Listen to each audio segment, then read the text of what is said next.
네, 안녕하세요. 이웃집 오타쿠입니다. 자, 이번 시간에는 애프터 이펙트에서 사용되는 레이어 중에서 여러 작업에서 사용되는 솔리드 레이어에 대해서 간단하게 살펴보도록 하겠습니다. 한글판에서는 단색 레이어라고 표현되어 있습니다. 참고로 알고 계십시오. 자, 기본적으로 이 솔리드 레이어는 한 가지 색상, 즉 단색을 가지고 있는 것이 큰 특징이 될 수가 있습니다. 자, 만드는 방법 또한 매우 간단합니다. 자, 레이어 메뉴 들어가셔서요. New서 지난 시간에 배웠던 텍스트 레이어 있죠? 아래 보면은 솔리드 레이어가 위치하고 있습니다. 이렇게 클릭하면은 솔리드 세팅 메뉴가 자동으로 뜨고요. 자, 이름도 여기 설정되어 있죠. 그죠? 레드 솔리드 1번 이라고 되어 있습니다. 자, 이 이름 같은 경우는 이 솔리드 레이어의 색상을 이렇게 따라갑니다. 그래서 색상을 만약에 제가 마음대로 이렇게 바꾼다면 검정색으로 바꿨죠.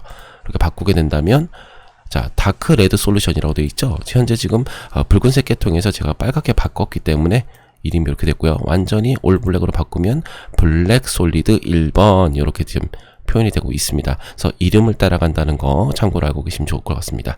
자, 요것도 나는 색상 이름으로 따라오고 싶지 않아. 내가 원하는 이름으로 바꾸고 싶다. 예를 들어서 테스트 1번 이렇게도 바꿀 수가 있습니다. 자, 밑에는 가로 세로 사이즈도 역시 마찬가지로 바꿀 수가 있겠죠. 그래서 바로 조정을 할 수도 있고요.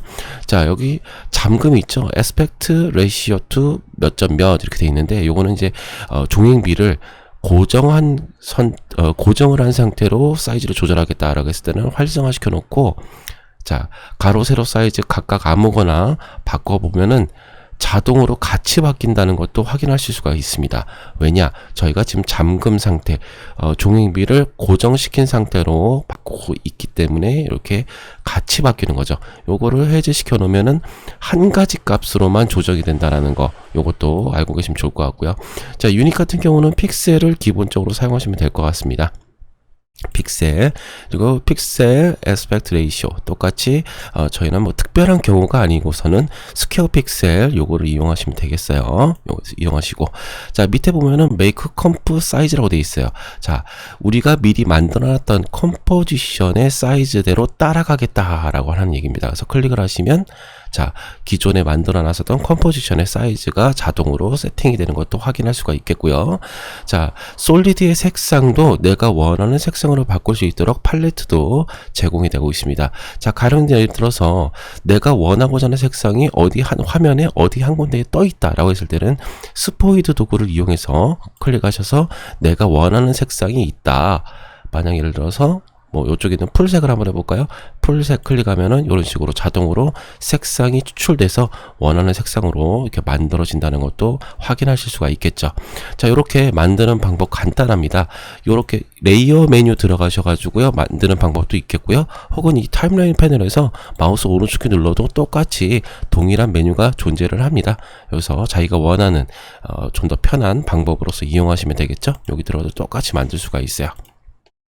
자, 그래서 이렇게 만들었더니 현재 지금 프로젝트 패널에도 솔리드 폴더가 따로 지금 생성된 것도 확인하실 수가 있습니다. 그래서 클릭해서 펼쳐보시면 금방 만들었던 테스트 1번이라는 이 풀색의 솔리드 레이어가 지금 여기 포함이 되어 있다는 것도 확인하실 수가 있겠죠. 그죠? 그래서 내가 계속 추가를 할 때마다 이 솔리드 폴더 내에 솔리드들이 쭉 이렇게 추가가 되는 겁니다. 자, 가령 예를 들어서 하나 더 만들어 볼까요? 자, 레이어 뉴 솔리드. 그래서 이번에 색상을 눈에 띄도록 좀 빨간 거 한번 만들어 보도록 할게요. 빨간색. 레드 솔리드 1번 이렇게 돼 있죠. 그냥 이름 바꾸지 않고 그대로 만들게요. 자, 오케이 누르면 자동으로 이렇게 계속 추가가 되는 것을 확인하실 수가 있습니다. 자, 똑같이 자, 밑에 타임라인 패널에도 현재 지금 저희가 만들었던 솔리드들이 이렇게 추가가 되고 있어요. 그죠? 자, 가령 예를 들어서 테스트 1번이 난 하나 더 필요하다 라고 했을 땐 레이어를 복제를 해야겠죠. 자, 컨트롤 D를 누르면 레이어 복제가 됩니다. 자, 복제본은 말 그대로 하나의 객체로서는 이해하지 못하고 있습니다. 프로그램에서는 인식을 하지 않고 하나의 복사본으로만 이해를 하기 때문에, 자, 솔리드 폴더 안에 테스트 1번을 복사했지만 추가되고 있지는 않다는 것도 요점 주의하시길 바라겠습니다. 똑같습니다. 레드 솔루션 1번 한번 그대로 똑같이 컨트롤 D를 눌러서 레이어 복제를 한번 해볼게요. 이렇게 하면은 역시 마찬가지로 타임라인 패널에서 복사본이 만들어지곤 있지만 이 솔리드 폴더 내에는 존재하지 않는다라는 거, 요거 조금 주의하시길 바라겠습니다. 자, 똑같이 컨트롤 C 하고 V에도 복사된다는 것도 알고 계시면 좋을 것 같네요. 자, 그 다음 어찌됐든 자, 이 솔리드를 만들고 나서 난 색상을 좀 바꾸고 싶다라고 했을 때는 다시 한번 이 솔리드 세팅 메뉴를 불러와야 되겠죠. 똑같습니다. 이것도 내가 바꾸고자 하는 솔리드 레이어를 클릭하신 상태에서, 그죠? 자, 클릭을 꼭 누르고 있는 것이 아니라 한 번만 클릭하시면 돼요. 자, 레이어 누르고 솔리드 세팅스라고 되어 있죠. 컨트롤 쉬프트 Y라는 단축키를 제공을 하고 있습니다. 자, 클릭하시면 똑같이 우리가 만들 때처럼 솔리드 세팅 메뉴가 뜹니다. 그래서 내가 원하는 사이즈 혹은 색상별로 바꿀 수 있다라는 거 참고로 알고 계시면 좋을 것 같아요. 자, 이런 식으로 바로바로 현재 지금 프리뷰가 체크가 되어 있기 때문에 제가 바꾸는 족족으로 바로바로 미리 보기가 지금 연출이 되고 있는 거예요. 저 이런 식으로, 그죠? 여기서 만약에 이게 활성화되어 있지 않았을 때는 바뀌지는 않겠죠. 그 점도 참고로 알고 계시면 좋을 것 같습니다. 자, 이렇게 해서 바꿨고요. 이렇게 바꾸면 내가 원하는 색상으로 다시 바꾼다 라는 것도 알 수가 있겠고요. 자, 사이즈 조절도 마찬가지예요. 현재 지금 현재 지금 만든 솔리드 레이어를 클릭을 하시면, 자, 이쪽에 보면은 바운디 박스가 만들어져 있고 앵커 포인트도 이렇게 생성되고 있는 것을 확인하실 수가 있겠죠. 그래서 내가 원하는 사이즈대로 클릭을 해서 조절도 할 수가 있겠죠. 편리하게, 그죠? 이런 식으로 바꿀 수도 있겠고요. 자, 혹은 펼쳐보시면 트랜스폼이라고 하는 메뉴가 있죠. 여기서 스케일 이렇게 조절하시면은 이제 고정된 값으로서 조절도 할 수 있다라는 것도 알고 계시면 좋을 것 같습니다. 똑같습니다. 포지션, 위치가 되겠죠? 내가 원하는 위치대로 혹은 클릭해서 내가 원하는 위치에 드래그해서 드롭 이렇게 놓는 방식으로서도 위치도 변경할 수 있다라는 거. 로테이션도 마찬가지예요.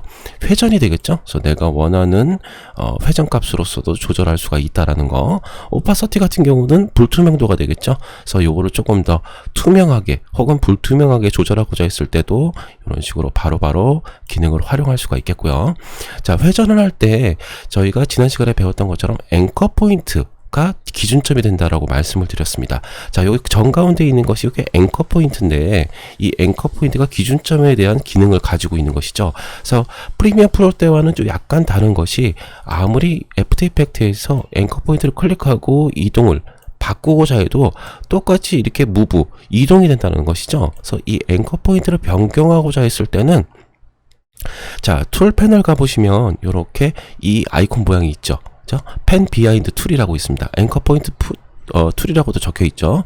단축키 Y를 누르면 이게 활성화가 됩니다. 그래서 내가 원하는 기준점을 앵커 포인트로 이동을 해서 기준점을 바꿀 수가 있다라는 것이죠. 자, 요것도 마찬가지예요. 약간의 팁인데요. 자, 내가 아주 미세하게 이동하기 좀 어렵다. 그러면은 자석이 탁탁 붙는 것처럼 스냅핑 기능을 활용하실 수가 있습니다. 컨트롤 키를 누른 상태에서 드래그를 하시면 자석처럼 이게 짝짝 붙어요. 경계 라인 쪽에서. 혹은 자, 스냅핑이라고 따로 여기 있죠. 요거를 활성화 시켜 놓으면은 자동으로 이제 이동을 할 때 자동으로 자석처럼 이렇게 붙어요.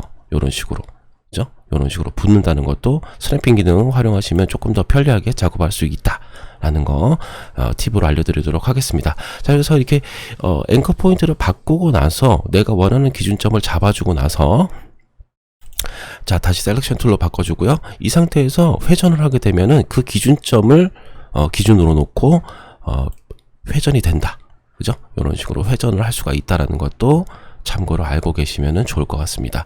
이 솔리드 레이어가 굉장히 단순한 기능이라고 볼 수도 있겠지만 이 단순한 기능으로 여러 가지 효과들 혹은 모션들도 만들 수가 있기 때문에 이 솔리드 레이어와는 굉장히 친근하게 친숙하게 다룰 수 있어야 됩니다. 그래서 이런 것도 참고로 알고 계시면 좋을 것 같고요. 자, 만약 예를 들어서 내가 레이어를 여러 개를 만들었었다. 예를 들어서 자, 솔리드 레이어 한 가지 더 만들어 보도록 할게요. 파란색 그냥 이미지로 막 만들겠습니다. 계속 추가가 되고 있죠. 그죠?